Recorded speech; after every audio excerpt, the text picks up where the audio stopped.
Well, it is 2024, and here we go. Movies are going to come out, and I look forward to a lot of movies. But like any good list, you know, let's just bring it down to 10. So I found 10 movies I really look forward to.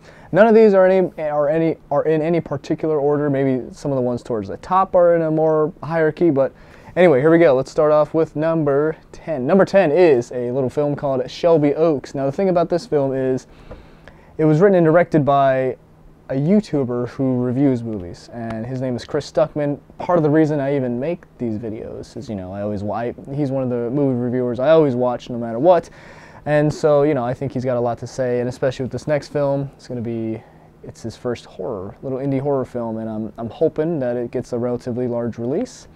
And yeah, I really look forward to it. So here we go. On to the next one, number 9. Mickey 17, and it's directed by Bong Joon-ho. So, you know, obviously, we got to check it out, you know? I mean, I remember when I first watched Parasite, just being absolutely blown away.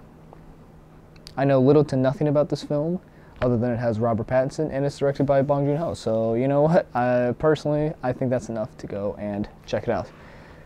Next up on the list, we have Joker 2. I can't pronounce the last part. I could have looked it up, but you know what? It's Joker 2. I mean, how can you not look forward to this to some capacity? First of all, Joaquin Phoenix won an Oscar for it. Lady Gaga is Harley Quinn, and it's supposed to be a musical. I mean, if you watch the first one, how is it going to be a musical? I don't know.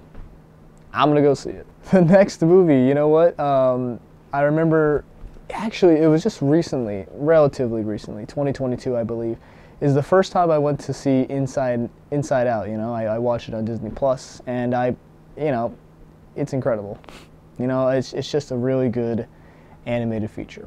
And so for Inside Out 2 to introduce more emotions, count me in. So here we are, on to the next. The next one is Venom 3. You know what? I have a soft spot for Venom, just and any Spider-Man villain. As a kid, I mean, I love Spider-Man. Even as a kid, I loved Venom, and just to see him on the screen again, you know, it's fun. The first 2 Venom movies, you know what? Say what you will about them, I think they're fun. Tom Hardy as Eddie Brock is so fun to watch, and the little dynamic that they've created with him and the symbiote.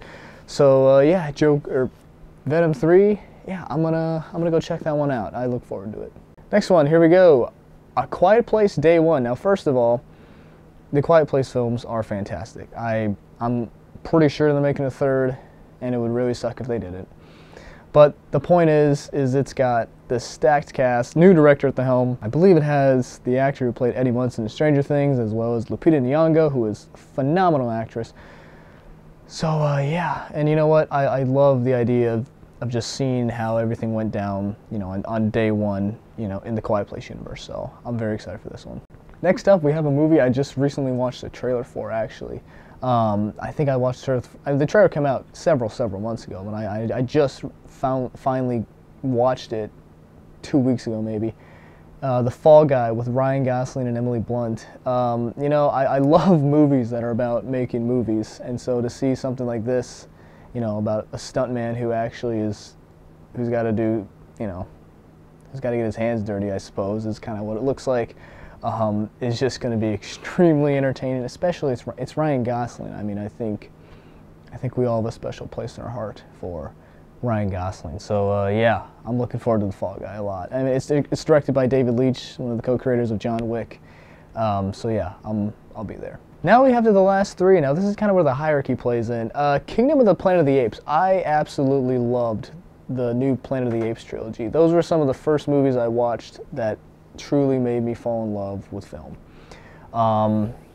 So yeah, I watched the trailer for it. It looks, you know, relatively interesting, of course. The CGI looks incredible. So yeah, honestly, I didn't really need to know a whole ton about this to know that I'm gonna go see it. So this next one here, you know, when you hear the idea of a movie called Civil War, it's like, well, how much more relevant could we get?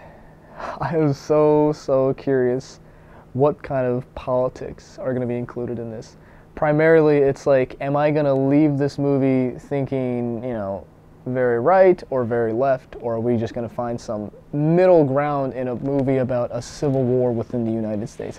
Like, that's crazy, right? In a perfect or maybe a smarter, I don't know exactly what kind of world we would live in.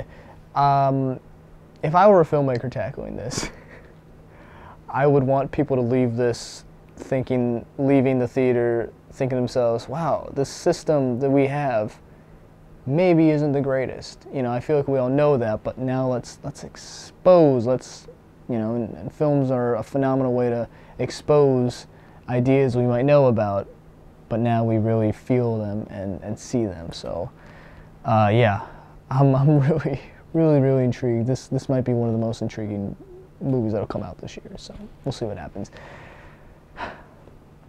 Number one, here we go. Yes, and this truly is my number one most anticipated movie. It's got to be Deadpool 3, right? I mean, we don't have to say much. Deadpool's awesome, and it's even more awesome that Hugh Jackman is coming back as Wolverine. And so again, I don't need to know a whole ton about this movie. I'll be there. So yeah, I'm really excited to see everything else that comes out in 2024, especially the things that aren't really talked about, you know, because like I took a quick little look at everything that's coming out, compiled a little list, you know, and there's probably going to be about a dozen more films I see that I didn't talk about because either I just didn't want to or I didn't even know about them, you know, because that happens every now and then, you know. And so yeah, I would have put Dune 2 on this list, but it was on last year's list, and so it just, you know, I was anticipated for it then, I'll be anticipated for it this year. So anyway, thank you all for watching, and yeah, go support your local theaters.